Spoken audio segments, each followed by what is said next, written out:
Guys, magluto tayo ng puting ampalaya. Meron akong hipon, 2 itlog, tsaka yung ampalayang puti. Meron akong niluto kagabi na na atay ng manok. Adobo siya, kaya isaw ko siya dito sa akin ampalaya. Ito guys, iginasa ko na siya. Ginasa ko siya sa sibuyas, bawang, tapos nilagay ko na yung atay ng manok. Adobo yan guys, yung natira naming ulam kagabi. Tapos yung hipon, ako lang kasi nagbibideo guys, kaya mahirap, kaya nilalagay ko na lang siya. Yan, hipon, pampalasa.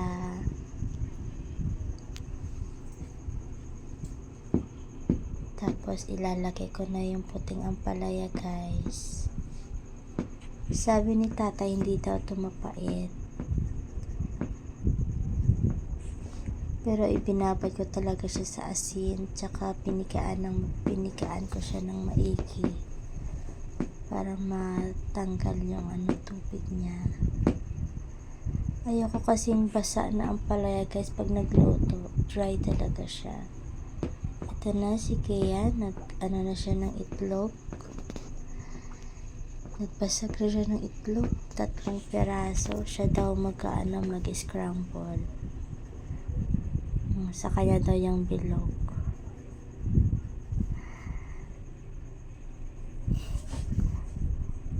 Pinag-scramble niya na. Ito na guys. Ilalagay ko na yung itlog. Yan. Tuyong-tuyo yung ko guys, yung ampalaya. Ayoko kasi yung may sabaw na ampalaya guys. Kasi yung ibang nagluluto may sabaw. Ako talaga dry ako magluto. Yan, si Kaya na dyan. Nagbi-video. Yan. Dami ma.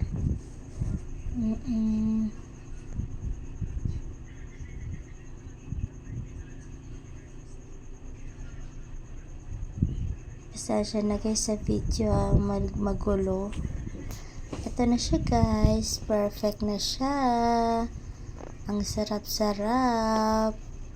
Thank you for watching guys.